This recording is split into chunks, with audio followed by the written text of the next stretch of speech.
की national education policy 2020 topic पर आज के वेबिनार डिस्कशन में स्वागत है। You welcome. अभी तक हम आप सभी से शिक्षा संबंधित विषयों पर ऑनलाइन माध्यम से जुड़ते आए हैं। कोविड की वजह से टीचिंग प्रैक्टिसेस में आ रहे बदलाव और भविष्य में हम इन बदलावों के लिए कैसे तैयार रहें, ये कुछ इम्पोर्टेंट विषय रहे हैं जिनमें हम लोगों ने अभी तक आपसे इंटरेक्शन करा है। पर कल ही हमारी मिनिस्ट्री ऑफ एचआरडी ने नई एजुकेशन पॉलिसी 2020 लॉन्च करी है।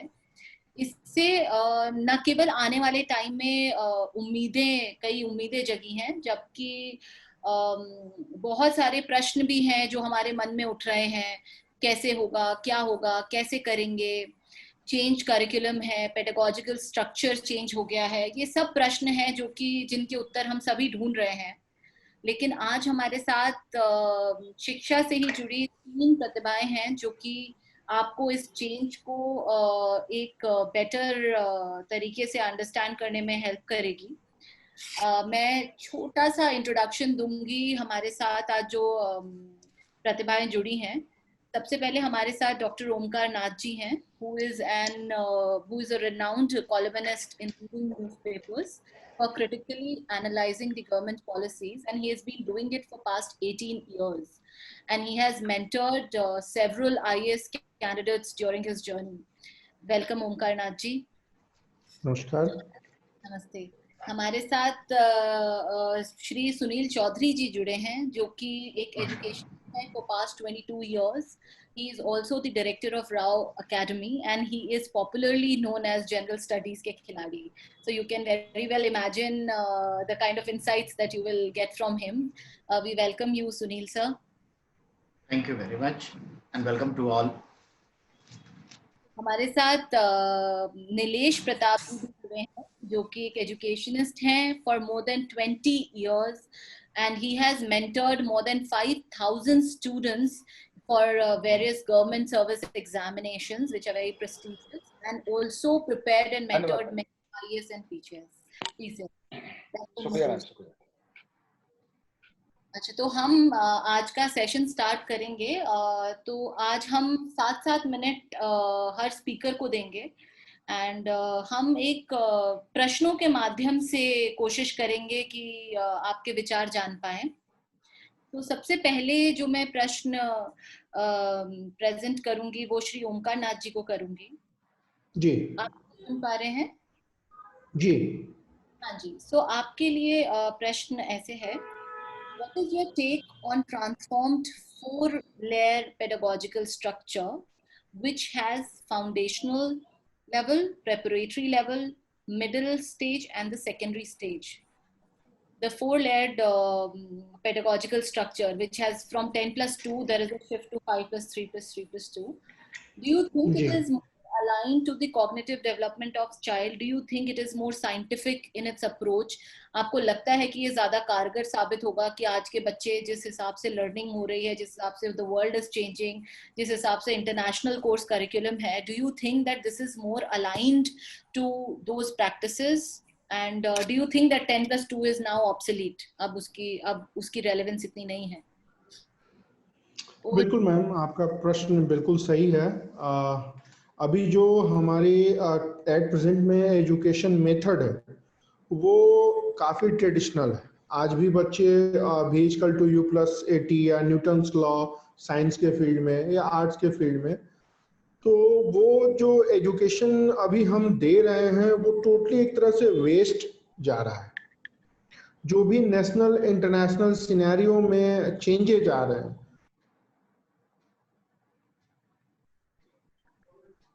जैसे एक वर्ड ग्लोबलाइजेशन हो गया या लिबरलाइजेशन हो गया या कोई भी टेररिज्म हो गया, इसके बारे में आज के हमारे जनरेशन को कुछ पता ही नहीं है। तो जो ट्रेडिशनल, सुन पा रहे हैं आप हमें?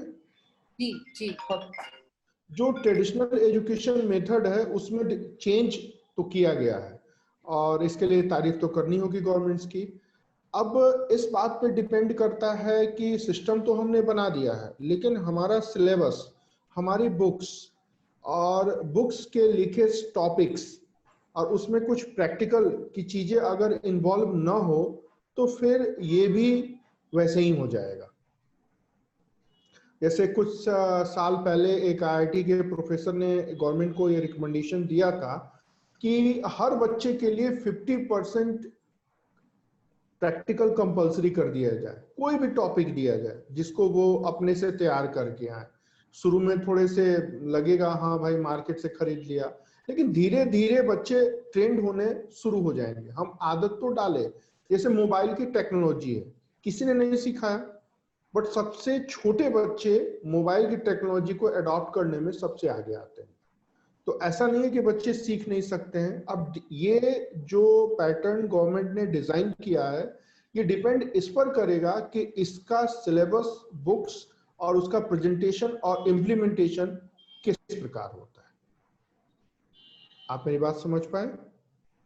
जी। हेलो जी, अगला प्रश्न आपका।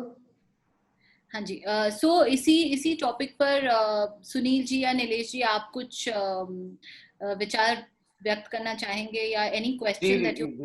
जी, मैं बोलूंगा। बोलिए। ओंकार जी मैं बोल रहा हूँ। ओंकार जी ने कहा है कि भाई जो चेंज हो रहे हैं, सरकारें अपना चेंज कर रही हैं, अच्छी बात है।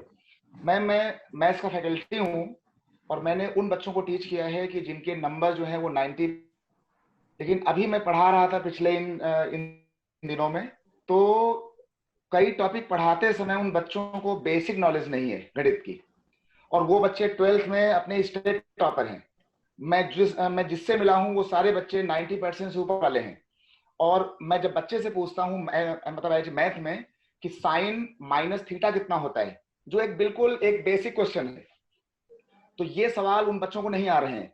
अब आखिर कौन से टीचर्स हैं जो उन बच्चों को आखिर वो नंबर बांट रहे हैं, और वो नंबर बट रहे हैं 90% से ऊपर। हम लोग के नंबर जो है वो 50% थे। वो बेसिक ज्ञान हमें है, हम लोग गांव से पढ़कर आए हैं। लेकिन आज के नए बच्चे जो हैं उनको बेसिक ज्ञान मुझे लगता है कि 80% नहीं है। ये कमियां सरकार की हैं या किताबों की हैं, या जो टीचर्स उन नंबर को बांट रहे हैं 90% से ऊपर जाकर के, तो कहीं ना कहीं से एक बहुत ही बड़ी कमी सामने आ रही है शिक्षा पद्धति को लेकर के।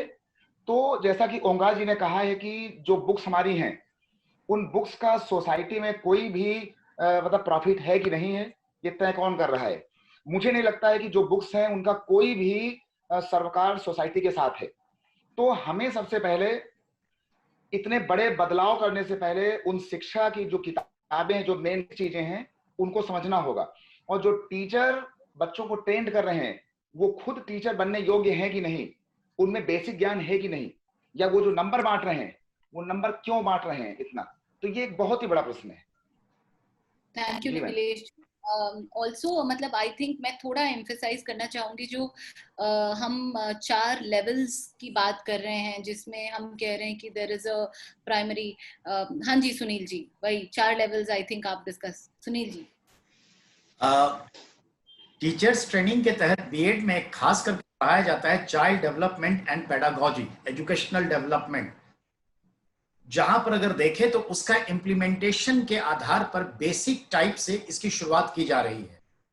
बच्चों की कॉग्निटिव डेवलपमेंट को जब हम पढ़ते हैं तो बिल्कुल किस उम्र में बच्चों की क्या साइकोलॉजी और ह्यूमन बिहेव काम करता है, उसके साइंटिफिक अप्रोच को बिहेव में उतारने के लिए ये जो है 4 पैटर्न डाला गया है, और मैं इससे 100% इत्तेफाक रखता हूं। आंगनबाड़ी में 3 साल के बाद बच्चे पढ़ेंगे, और फर्स्ट एंड सेकंड क्लास तो 3 साल आंगनबाड़ी में पढ़ेंगे, जिसमें कोई किताब नहीं उठानी है बच्चों को अब। और फर्स्ट क्लास और सेकंड क्लास में आकर के थोड़ा बेसिक्स थोड़ा समझेंगे, वो भी बस थोड़े बहुत चीजों के साथ, जैसे किंडरगार्टन में पढ़ाया जाता है। तो इसे 3 साल और ये 2 साल को 5 साल के लिए कहा गया। 5+3 करके आया है, तो उसके बाद +3 आ गया, यानी 3, 4, 5। ये हो गया आपका प्री के तौर पर। मिडिल के तौर पर फिर 3 साल आया है, 6, 5, 6, 8, 9, 10, 11, 12। इस तरह से 5+3+3+4 कुल 15 वर्ष का एजुकेशन सिस्टम स्कूलिंग का तैयार किया गया है, जिसकी वजह से पहले में फाउंडेशन है, जैसा कि आप कह रही थी कि पहले में बात की गई 3+2=5 का, और +3 के बाद लैंग्वेज में आएगा, क्योंकि 6 वर्ष के आसपास बच्चे लैंग्वेज जल्दी अडॉप्ट करते हैं, और हम बच्चों को फिर से जो लाया था सिद्धांत, जिसे पूरा नहीं कर सके 3 भाषा फार्मूला, उसको हमने फिर से लेके आया। तो ये चीजें हैं एडेप्टेशन के लिए। और 6 क्लास से ही हम स्पेशलाइजेशन ऑफ सब्जेक्ट को डालना शुरू कर दिए हैं, कि जिस बच्चे को जिधर है, आज हमारे बच्चे क्यों ज्यादा सुसाइड कर रहे हैं, पाइपलाइन एजुकेशन है, वहां तक जाना ही होगा, उसके बाद डाइवर्सन स्टार्ट है। आज डिफरेंट ब्रांचेस हैं, आज नेशनल हाईवे पे भी जितने हमारे जो है सुरंगे टनल्स बनती हैं, उसका एक पैरेलल भी बनता है, और टाइम टू टाइम उसमें से डाइवर्जन भी है, कि आप कभी फंस नहीं सकते। तो ये जो पाइपलाइन एजुकेशन सिस्टम था, उसके डिफरेंट डाइवर्जन्स निकाल करके ये बेहतर किया है कि जिस मुकाम पर जब भी आपको छोड़ना हो, उसके बाद भी आपके पास ऑप्शंस हैं। आप इंजीनियरिंग करके सुसाइड कर रहे हैं, अब आप इंजीनियरिंग करके आर्ट में भी जा सकते हैं, ललित कलाएं भी सीख सकते हैं। यानी जिंदगी के किसी भी स्टेज में आप कभी भी अब अपने आप को डाउन सिंड्रोम्स का फील नहीं कर सकते। पूरा आकाश आपके लिए ओपन कर दिया है। जैसे ओपन स्काई पॉलिसी आई थी, वैसे ही इसको कर दिया गया। तो ये जो बेसिक 15 साल का है, और एज जो 6 से 14 वर्ष होता था, उसे 3 से 18 वर्ष कर दिया गया है। तो ये बहुत ही अच्छा है, और सरकार इस पे अभी बहुत कुछ लाने वाली है। नया एनसीएफ भी लाने वाली है, ये 2005 के एनसीएफ को छोड़ के नया एनसीएफ भी आने वाला है। तो अभी बहुत सारी परतें खुलनी बाकी है। बिल्कुल बिल्कुल Sunil sir, that brings me to my second question, जो आप ही के लिए है। जैसे आप बदलाव की बात कर रहे हैं, the changes that you are talking about, where there is less emphasis on board examination. हम कह रहे हैं आप 1 बोर्ड लीजिए 2 साल में, जब आपका मन हो, then you can give an improvement board exam also. Then there is focus on local language, there is focus on experiential learning, holistic development. भाई मतलब मेरिट की बात, तो मेरिट पे एम्फेसिस कम है और एक होलिस्टिक डेवलपमेंट पे एम्फेसिस ज्यादा है। So do you think that Indian mentality, जो हम इतने सालों से we been conditioned about getting a 95%, getting into DU, getting 98%, तेरा 2% ज्यादा है, 1% कम है, do you think that we are prepared for this change? One second, if not, then how do you think that we should, what are the steps that we should take or the government should take to make this transition a little smoother for teachers as well as students and their parents? हमारे शरीर पर जब एक चींटी चढ़ती है और जब वहां उसे हर्डल दे देते हैं, तो वो मूव कर जाती है, टर्न हो जाती है। ट्रैफिक जाम होता है, हम दूसरा रास्ता ढूंढना शुरू कर देते हैं। ठीक उसी प्रकार से यहां अगर देखा जाए, तो ये जो कोरोना आया है, कोविड-19, ये 3 से 5 महीने में हमारे सारे व्यवहार को फिर से बदल दिया। हम एडाप्टेशन में हैं, पर्यावरण को जानते हैं और बहुत जल्दी एडाप्ट कर लेते हैं। तो इसीलिए एजुकेशन सिस्टम में ये जो लेके आया है, बहुत पुरानी चीजें लेकर आया है, कुछ नया नहीं है, रिवाइव हुआ है, रेट्रो हुआ है। कैसे? आज से मेरी बड़ी सिस्टर जब पढ़ती थी तो 7th क्लास में बोर्ड एग्जाम देती थी। 6th क्लास से इंग्लिश शुरू होता था, 7th में बोर्ड होता था, फिर 9th में बोर्ड होते थे, फिर जाके बोर्ड होते थे। अब वही चीजें 5वीं क्लास में एक बोर्ड है आपका, 8वीं क्लास में दूसरी बोर्ड है, और सरकार के योजना को पब्लिश करने से 2 घंटे पहले हरियाणा की सरकार ने पब्लिश कर दिया कि हम 8वीं क्लास में बोर्ड एग्जाम लेंगे। जरा समझिए, उसको पहले ही पता है और वो अनाउंस कर दिया है। परसों के अखबार में मैंने फेसबुक पे सभी बच्चों तक ये पहुंचाया भी है। तो अब 5वीं में, 8वीं में, 10वीं में और 12वीं में 4 बोर्ड एग्जाम हो गए। बच्चों का मन हल्का हो जाएगा स्टेप बाय स्टेप, और तैयारी अच्छी हो जाएगी। अगर ये अच्छा नहीं गया तो अगला अच्छा जाएगा। तो अब किसी एक को जज नहीं करेंगे, उसके 4 होलिस्टिक डेवलपमेंट को जज करेंगे। तो बोर्ड का एग्जाम तो बना रहेगा, लेकिन जो हुआ है या तो असफल या फिर सफल, वो नहीं है। अब जैसे ग्रेडिंग सिस्टम कर दिया तो वो चीजें हैं। तो ये बहुत ही अच्छा किया गया है। मैं मान के चलता हूं कि अब जो है ये कॉन्सेप्ट बेसिस आ चुका है। जो मेरिट था पास और फेल का, वो ऑब्जेक्टिविटी थी, अब ये कॉन्सेप्चुअल हो गया देखा जाए तो। और भारत इतना बड़ा विविधताओं का देश है, तो एजुकेशन में भी जो है होना चाहिए विविधता। मदर टंग में पढ़ाई जाएगी, या तो 5वीं तक या आप 8वीं तक भी पढ़ा सकते हैं, बहुत अच्छी बात है। विदेशी भाषा सीख रहे हैं, और इतने बड़े देश में इतनी सारी भाषाएं हैं, उसी को अनजान है। तो जब अपनी भाषाओं से जुड़ेंगे, अपनी संस्कृति से जुड़ेंगे, तो पूरी भाषा एक पूरा विज्ञान होता है, उस देश का कला और संस्कृति होती है। डेफिनेटली ये देश की एकता के लिए भी अच्छा है, सांस्कृतिक समझ के लिए भी अच्छा है, और जो भारत का लैंग्वेज है वो अपने आप में बहुत इंपॉर्टेंट है, क्योंकि भाषा मर गई तो समझिए बहुत सारा विज्ञान मर गया। आज कोविड की दवा हम अपने देश में ढूंढ लिए। तो ये जो चीजें हैं आयुर्वेदिक अंदाज में, तो वही चीजें। तो आपको क्या लगता है कि इसमें किस टाइप की ट्रेनिंग, जैसे एक टीचर्स के लिए भी ट्रेनिंग की बात करी गई है, तो what levels do you think that हमें ये सब ट्रेनिंग्स की जरूरत है, या किस किस टाइप के इंटरवेंशंस जो आप फोर्सी करते हैं, मतलब आपको लगता है कि हमें देखा जाए तो गवर्नमेंट स्कूल में जिस तरह से टीचर एक खास पैटर्न पे एजुकेट कर रहे हैं बच्चों को, वो जो एक भेड़ चाल है अब वो नहीं चलेगा, चेंजेस लाना पड़ेगा। वैसे ही हमने एनसीएफ 2005 में चाइल्ड सेंटर्ड एजुकेशन कर दिया, ना कि टीचर सेंटर्ड। और ये कोचिंग इंस्टीट्यूट जो प्राइवेट है उसमें ऑलरेडी चाइल्ड सेंटर्ड एजुकेशन ही होता है। तो इस ख्याल से देखा जाए तो इसमें टीचर्स को ट्रेनिंग देना जरूरी है। मैं तो कहता हूं हमारे लगभग 50+ % टीचर जो हैं, जो प्राइवेट फॉर्म में काम करते हैं, कोचिंग इंस्टीट्यूट में पढ़ाते हैं, उनमें से मैं मान के चलता हूं 50% टीचर चाइल्ड डेवलपमेंट नहीं पढ़े होंगे, ये मेरा दावा है। सीडीपी नहीं पढ़े होंगे, मेरा दावा है। कॉग्निटिव डेवलपमेंट नहीं पढ़े होंगे, चाइल्ड साइकोलॉजी होती क्या है ये नहीं पढ़े होंगे। जो पढ़े वंडरफुल पढ़ा रहे हैं, जो नहीं पढ़े उनको पढ़ना चाहिए। अब बड़ी चीज है, जो टीचर्स का एक ट्रेनिंग होता है वो अपने आप पढ़ के भी लिया जा सकता है, अंडरस्टैंडिंग में लिया जा सकता है, तो वो बेहतर समझेंगे चीजों को। एक बार अप्रोच पढ़ा दिया तो सारे क्वेश्चन सॉल्व कर लेते हैं। जैसे नीलेश सर देखिए, हमारे ओंकार नाथ सर जी हैं, दोनों को नमस्कार। जैसा देखिए इन लोगों का कक्षा में मैं भी कभी कभी बैठ जाता था, मैं तो जीएस का टीचर हूं, और ये लोग जो पढ़ाते थे तो मैं पीछे बैठ जाता था। बहुत अच्छा अप्रोच है इन लोगों का। एक बार इन्होंने समझा दिया, बस बच्चे धड़ाधड़ क्वेश्चन सॉल्व कर रहे हैं, तो इन्होंने अप्रोच दे दिया। आज का शिक्षक, हम लोग जो पढ़ाए हुए हैं, अप्रोच देते हैं बच्चों को, और रटने की चीज नहीं होती, तो अपने आप उस पर कॉन्सेप्ट क्लियर हो जाएगा, ये मैं मान के चलता हूं। और एडाप्टेशन तो हम भारतीयों में सबसे ज्यादा है। जी जी बिल्कुल बिल्कुल सही बात, धन्यवाद सर। हम तो किसान के तरफ से देखे तो अभी देखिए हमारे बिहार में दरभंगा में बाढ़ आया हुआ है, आप लोग टेलीविजन पे देख रहे होंगे, हमारे गांव में भी आया हुआ है। और हमारे पिताजी देखे हुए, हर साल 2-4 लाख का बर्बादी होती है, फिर हम उठ के खड़े हो जाते हैं। तो ये एडाप्टेशन है, वो सुसाइड नहीं करने देगा हमें। तो ये बहुत बड़ी बात है, ये बहुत बड़ी बात है सर, सही बात है। जी जी जी जी बिल्कुल कहा जाए। मैम नीलेश जी, आप कुछ कहना चाहेंगे ओंकार नाथ जी इसी टॉपिक पर?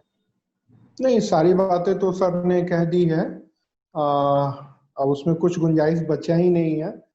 फिर भी मेन बात वही है कि गवर्नमेंट के पॉलिसी में तो सारी अच्छी बातें होती हैं। 2001 में इसी तरह अंबानी बिरला रिपोर्ट आई थी, वो बहुत बेहतरीन थी। उस समय भी कहा गया कि next phase of economic reform की जो भी नीड है द्वितीय चरण के आर्थिक सुधार में, उसमें क्या चेंज किया जा सकता है, लेकिन वो इम्प्लीमेंट नहीं हो पाया। अब देखिए सिविल सर्विसेज में भी सीसैट इम्प्लीमेंट किया गया एडमिनिस्ट्रेटिव अप्रोच डेवलप करने के लिए, उसका रिजल्ट क्या हुआ? तो इसमें से कई सारी चीजें हैं जो वेस्ट की पॉलिसी से हमने सीधे उठा के रख लिया। एक और भी चीज है मीडियम को लेके, यहाँ पर थोड़ी सी मेरी असहमति है। अगर मीडियम का बेस इंग्लिश रहता तो शायद अच्छा रहता। सिर्फ ये कहना कि इंग्लिश पढ़ लेने से अपनी लैंग्वेज मर जाएगी, नहीं, हमारी लैंग्वेज इतनी कमजोर नहीं है। साउथ के बच्चों को देखिए, वो जितने अच्छी इंग्लिश बोलते हैं उतना ज्यादा कल्चर से जुड़े हुए हैं। तो अगर इंग्लिश में ही हम अपने सारे कल्चर्स या अपने नेशन के बारे में जो भी बातें हैं उनको बताएं, कोई रीजनल लैंग्वेज एक अलग से रख दे। जैसे तमिलनाडु में इंग्लिश मीडियम में एजुकेशन दिया गया, तमिल पेपर कंपलसरी है। उड़ीसा में इंग्लिश में एजुकेशन दिया गया, उड़िया कंपलसरी है। मुझे जो लगता है हिंदी बेल्ट के स्टूडेंट्स को ये पिछड़े जो हैं सिर्फ लैंग्वेज में पिछड़े हैं, इनके टैलेंट में, इनके परिश्रम में, इनके अप्रोच में कहीं कोई प्रॉब्लम नहीं आई है। जब से मैं पढ़ा रहा हूँ मैंने भी इस चीज को फेस किया है कि हमारी तरह जो भी स्टूडेंट्स हैं, टीचर हैं, पीछे सिर्फ इस वजह से हैं कि वो उनकी कम्युनिकेशन स्किल अच्छी नहीं है। अदरवाइज टैलेंट के मामले में, नॉलेज के मामले में, कंटेंट के मामले में वो कहीं पीछे नहीं है। तो गवर्नमेंट ने जो रीजनल लैंग्वेज का प्रोविजन रखा है, मैं थोड़ा सा उसमें मुझे निराशा हुई कि इंग्लिश मीडियम कंपलसरी बचपन से ही कर देना चाहिए था। आप भारत के किसी भी गांव के गरीब से गरीब पर्सन से पूछिए कि तुम अपने बच्चे को कहाँ पढ़ाना चाहते हो, वो सीधे कहेगा कॉन्वेंट और इंग्लिश एजुकेशन में। उसको भोजपुरी, मैथिली वो तो घर में ही सीख लेगा। तो मुझे ये लग रहा था 2 साल पहले हम लोगों ने एचआरडी मिनिस्टर को एक ज्ञापन भी दिया था कि आप प्राइमरी एजुकेशन को टोटली कन्वर्ट कर दीजिए इंग्लिश में। उसका जो कंटेंट है, उसके जो बुक्स हैं, उसके जो मैटर्स है वो आप इंडियन में रखिए। वो आप रामायण पढ़ाइए, पंचतंत्र पढ़ाइए या कुछ भी जो आप पढ़ाना चाहते हैं जिससे बच्चे का एक स्किल हो। लैंग्वेज पर्सनालिटी डेवलपमेंट में कहीं भी बैरियर क्रिएट नहीं करता है। आज हम अगर आईटी सेक्टर में वर्ल्ड में पहचाने जाते हैं तो ड्यू टू इंग्लिश लैंग्वेज। अगर सोचिए हमने भी अपने रीजनल लैंग्वेज को फोकस किया होता तो एक तो भारत में इतने सारे लैंग्वेज है तो हम भी चाइना और मलेशिया की तरह पिछड़े होते। तो आज अगर पूरे वर्ल्ड में हम एप्लीकेबल हुए हैं, दुनिया के हर देश में हम काम कर रहे हैं, तो इसमें हमारे लैंग्वेज का बहुत बड़ा कॉन्ट्रीब्यूशन है। 70 साल पहले या 60 साल पहले या राजीव गांधी के टाइम में जब एजुकेशन पॉलिसी आई थी तो यहाँ भी ये लैंग्वेज प्रॉब्लम आई थी। तो जब कंप्यूटर आया या राजीव गांधी के टाइम में कोठारी कमीशन के रिकमेंडेशन एक्टिव हुए तो सब लोगों ने कहा कि ये कंप्यूटर, ये इंग्लिश, इससे लोग पिछड़ जाएंगे। लेकिन हम पिछड़े नहीं। सबसे ज्यादा मतलब हमारे अपने लोग पूरे 123 देशों में जो आज काम कर रहे हैं ड्यू टू लैंग्वेज। तो जो मुझे लगा सबसे जो बड़ी कमी लगी, एक तो बुक्स के लेवल पर, और ये जो गवर्नमेंट ने रीजनल लैंग्वेज का प्रोविजन रखा है, ठीक है रखे, लेकिन मीडियम इनका अगर इंग्लिश होता तो मुझे नहीं लगता कि भारत के गरीब से गरीब परिवार में कोई भी इसका विरोध करेगा या फिर इसके समर्थन में नहीं आएगा। यहाँ पर थोड़ा सा मुझे लग रहा है, थोड़ा सा नहीं, खासकर हिंदी भाषी राज्यों के जो पिछड़ेपन है वो सिर्फ लैंग्वेज को लेकर के है, खासकर इंग्लिश का जो एक डर है, भूत है या हवा है, जो भी कहे। बाकी प्राइमरी स्कूल का एजुकेशन ठीक भी नहीं रहता है तो भी हिंदी स्टेट्स के बच्चे परिश्रम करके 1 साल 2 साल में वो लेवल मेंटेन कर लेते हैं। इनफैक्ट कि सिविल सर्विसेज पढ़ाते वक्त हम लोग खुद इस फेज से गुजरे कि ग्रेजुएशन और पीजी करने के बाद 1 साल या 1.5 साल हम लोगों ने वो पढ़ाई का लेवल मेंटेन कर लिया। लेकिन लैंग्वेज को लेकर के जो सरकार का ये स्टेप है ये सेटिस्फैक्टरी कम से कम मुझे नहीं लग रहा है कि अगर इंग्लिश थोड़ी अच्छी हो जाए तो हम तमिल में, केरल में या नॉर्थ ईस्ट में कहीं भी जा करके अच्छे तरीके से अपने आप को प्रेजेंट कर सकते हैं। मेरा ये मानना है। थैंक यू ओमकारनाथ जी। आप एक ग्लोबल लैंग्वेज की यहाँ पर बात कर रहे हैं एंड ऑफ कोर्स एक इंटरनेशनल पर्सपेक्टिव के व्यू पॉइंट से आप यहाँ पर बात कर रहे हैं। So thank you for your point. And समय से हम थोड़ा सा रिस्ट्रिक्टेड हैं, so I will move on to the next question and which is to Nilesh sir. तो अभी बहुत ही स्ट्राइकिंग फीचर है नई एजुकेशन पॉलिसी का, जो कि है multiple entry and exit points and also academic bank of credit, that if you want to probably pursue some other course या आप कोई जॉब लेना चाह रहे हैं तो you can take those credits and उसके बाद at any point in time आप वापस से अपना रिज्यूम कर सकते हैं सिलेक्ट। तो multiple entry exit points, credit score का बैंक क्रिएट करना, so what are the advantages and disadvantages do you see of this feature?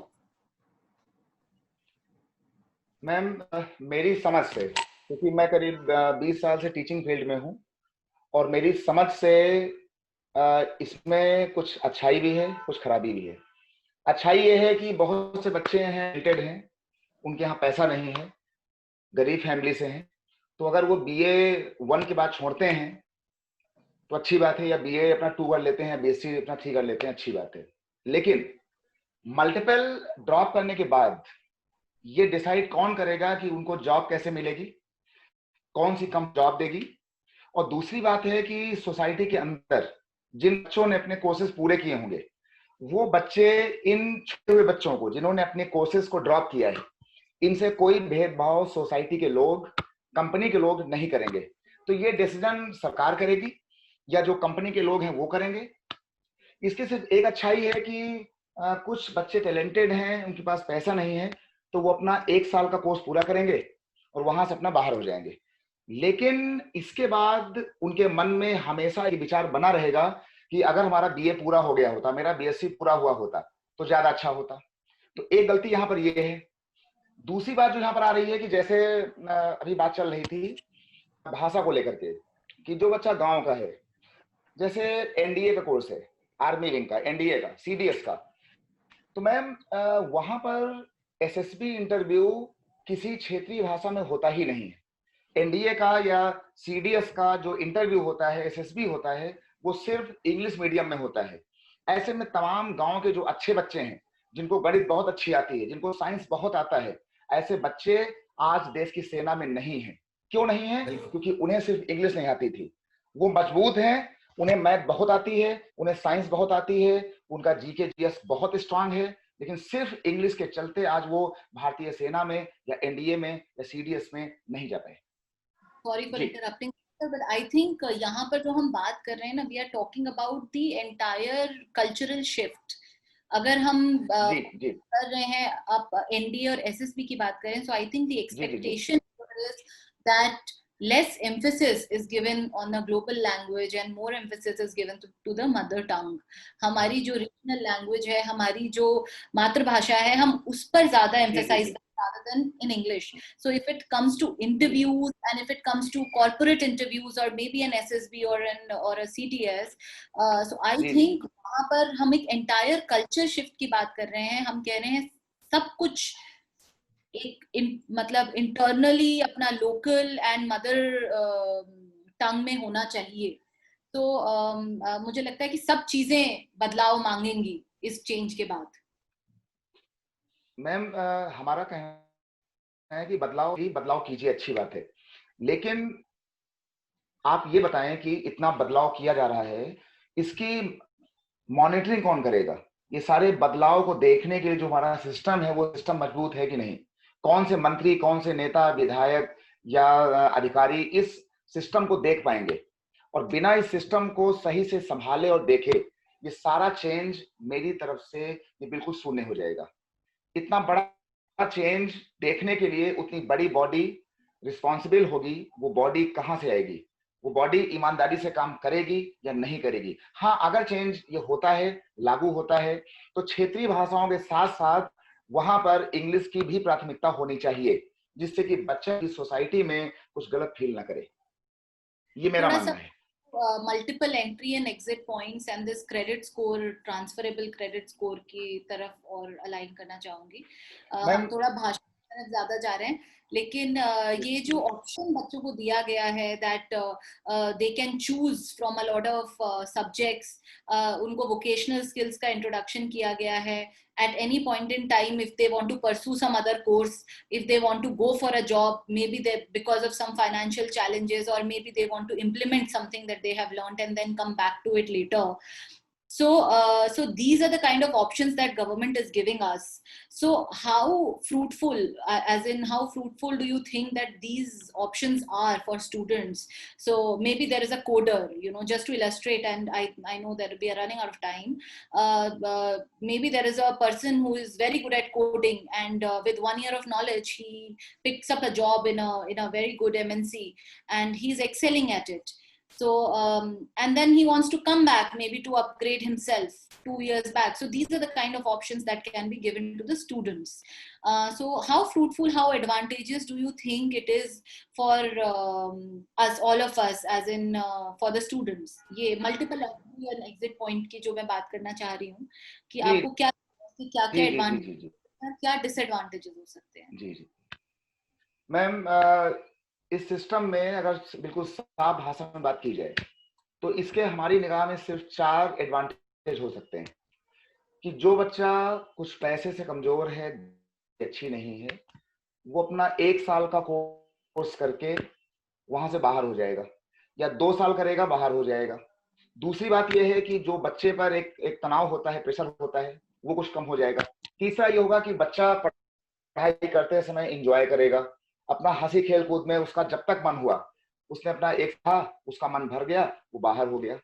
तीसरी बात है कि वो इन तमाम चीजों के बाद जब वो इस सोसाइटी में बाहर निकलेगा और किसी जॉब लेने के लिए, तो जो बड़ी एमएनसी कंपनियां हैं, जो बड़े बड़े इंस्टीट्यूट हैं, वो इन निकले हुए बच्चों को समान तरीके से ट्रीट करेंगे या नहीं करेंगे, सोसाइटी इनको अच्छा मानेगी या बुरा मानेगी, ये डिसाइड करेगा।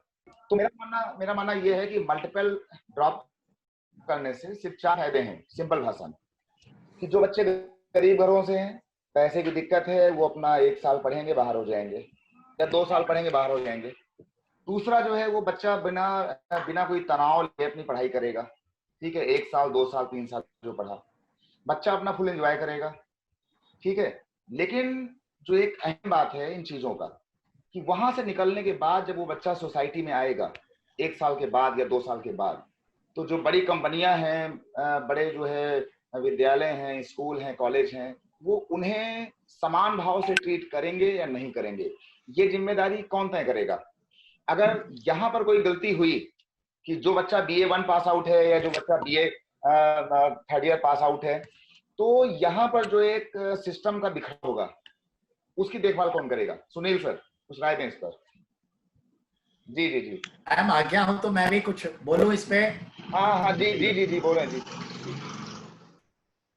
जी बोले सर बोले जी। नीलेश सर की बातों से मैं इत्तेफाक रखता हूं, कुछ और चीजें मैं जोड़ना चाहता हूं। जी जी बिल्कुल बिल्कुल। जैसे आपने कहा कि मल्टी पॉइंट एंट्री और मल्टी पॉइंट आप ड्रॉप आउट कर सकते हैं। जहां तक जाए आप में घुसने के बाद उसकी गहराई का पता चले। अगर हमें हिम्मत है, तैर सकते हैं तो तैर लेंगे, लगता है नहीं पार पाएंगे तो निकल लेंगे। निकलने पर कोई शर्मिंदगी नहीं है, आपके पास एक सर्टिफिकेट है, चाहे डिप्लोमा का हो या डिग्री का हो या जितने साल का। अब मैं कुछ एग्जाम्पल देना चाहूंगा। सचिन रमेश 10th पास करने के बाद उसे लग गया कि मैं इसमें आगे नहीं बढ़ूंगा, ड्रॉप आउट किया और आज वर्ल्ड फेमस स्टार है। क्या उसे समाज ने स्वीकार किया? बिल्कुल। राजा थे जनाब, त्याग कर दिया गौतम बुद्ध ने और संत बन गए और पूरी दुनिया में आज गौतम बुद्ध हैं। अब बताइए, उस टाइम में महावीर स्वामी ने पत्थर खाए, राज्य छोड़ के गए थे, राजकुमार थे, लेकिन एक नया एवेन्यू डाला और आज दुनिया उनकी पूजा करते हैं। ये वक्त बताता है कि किसको इज्जत मिलेगी नहीं मिलेगी, आपका कर्म कैसा है। तो कर्म इतना अच्छा है। अब देखिए, सुशांत सिंह राजपूत अपनी पूरी डिग्री नहीं कर पाए, उन्हें लगा कि इट इज बेटर टैलेंट, हम यहां ज्यादा सेटिस्फाइड होंगे। अब इनका सुसाइड से कोई लेना देना नहीं है, पर उन्होंने कैरियर को बड़े अच्छे से जिया।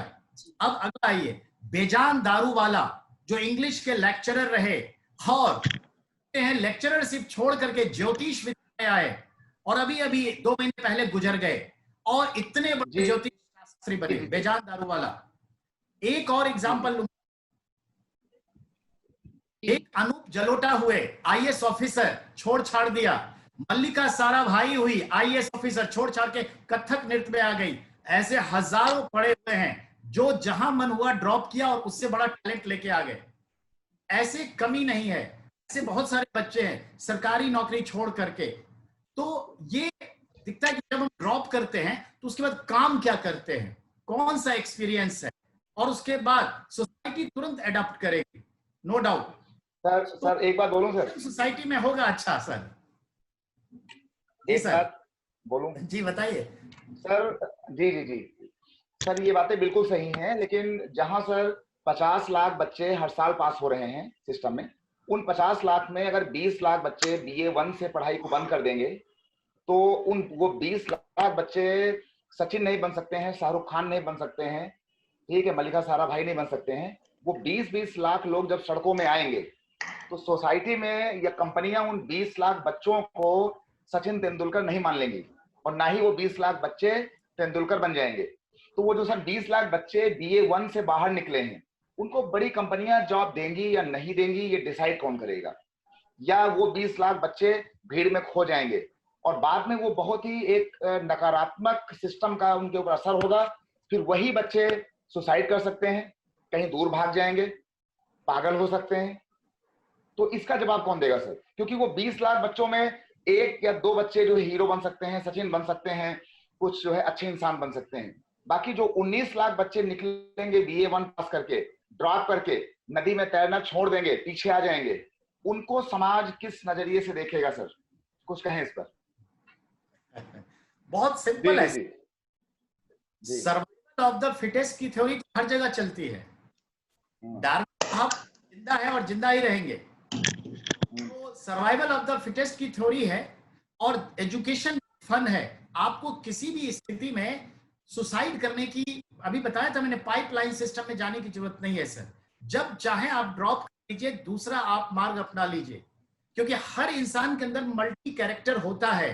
पर ग्रेजुएशन, इंजीनियर और डॉक्टर बनने के चक्कर में अपने तमाम जो है हॉबीज या जिसमें बेहतर कर सके वो छोड़ देते हैं। ये दबाव से मुक्ति मिल जाएगी और इन्वेस्टमेंट से भी मुक्ति मिलेगी। हो सकता है उससे मिनिमम इन्वेस्टमेंट में मैक्सिमम अच्छा काम कर सकते हैं। अब देखिए ना सर, जिन बच्चों के पता नहीं है, जिन गार्जियन को पता नहीं है, वो इंजीनियरिंग में एडमिशन करवा देते हैं। पता चलता है कि आप सिंपली अगर ग्रेजुएशन करवाएं और नीलेश सर के पास 1 साल के लिए उस बच्चे को भेज दे तो वो 60,000 की जॉब वाला SSC का एक्साइज इंस्पेक्टर बन के निकलता है। और पता चला कि उसको 10 लाख रुपए में इंजीनियरिंग करवाया गया। तो नीलेश सर तो 60,000 की नौकरी और पब्लिक सर्वेंट के बीच रहने का मौका दे देते हैं। तो दिस इज, कोई जरूरी नहीं है कि आप इंजीनियरिंग करें। सहमत सर, सहमत हूं सर। ये मैं कहना चाह रहा हूं सर, कभी भी पहचान सकता है अपनी कैरेक्टर का। जी सहमत सहमत। जी आप कुछ कहना चाहेंगे इस विषय पर? जी सारी बातें सर लोगों ने तो क्लियर कर दी। मैं सुनील सर से सहमत हूँ कि बच्चों को थोड़ा सा फ्रीडम देना चाहिए, लेकिन बच्चों को कहाँ पता रहता है कि हमें क्या करना है। बच्चे तो एक पैटर्न पर चलते हैं। जैसे मेरे घर में सारे लोग इंजीनियर्स हैं। मुझे इंजीनियर्स इसलिए नहीं बनाया गया कि जो मुझे गणित पसंद नहीं था। तो इससे थोड़ा सा मुक्ति तो मिलेगा, लेकिन आप मेरी बात सुन पा रहे हैं? जी हेलो, क्लियर है। लेकिन खासकर उस स्टेज में जहां तक मुझे लग रहा है हिंदी स्टेट के बारे में, माँ बाप को भी ये नहीं पता है कि बच्चे को कहाँ डाले, किस सेक्टर में डाले। वो तो जो सोसाइटी की हवा बहती है उसी हिसाब से बच्चों को एजुकेशन देते हैं, और जनरल एजुकेशन वही माँ बाप दे पा रहे हैं या देते हैं जिनके पास टेक्निकल या जॉब ओरिएंटेड कोर्स के पैसे नहीं है। अन्यथा माँ बाप हर तरह से प्रयास करते हैं। तो ठीक है, गवर्नमेंट ने ये एक प्रेशर कम करने का एक जो रखा है, लेकिन बच्चा अपना कैरियर चुन पा रहा है। बच्चे को भी नहीं पता कि हमें क्या करना है। जो माँ बाप बोलते हैं या जो अगल बगल की घटनाएं से इम्प्रेस हुआ, उससे वो मुड़ गया। तो इसकी रिस्पॉन्सिबिलिटी कौन उठाएगा, ये क्लियर नहीं है।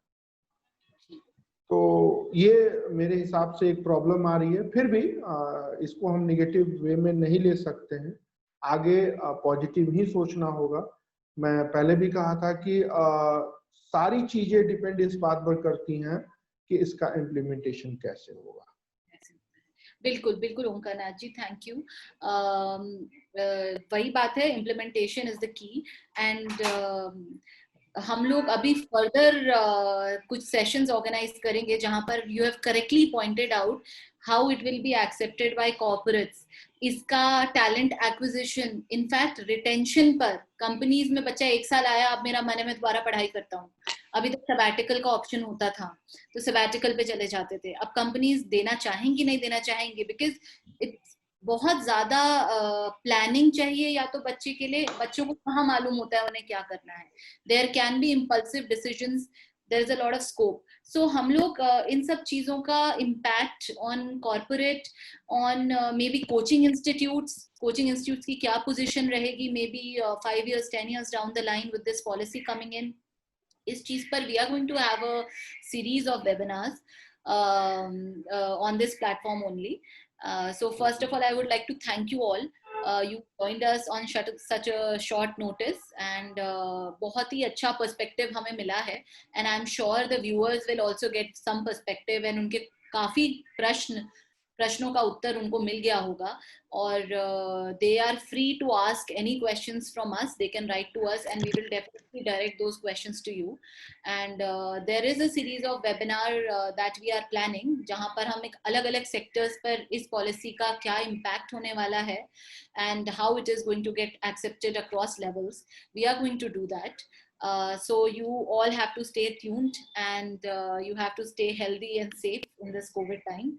Thank you, everybody. Thank you, sir, for joining. Thank you, everyone.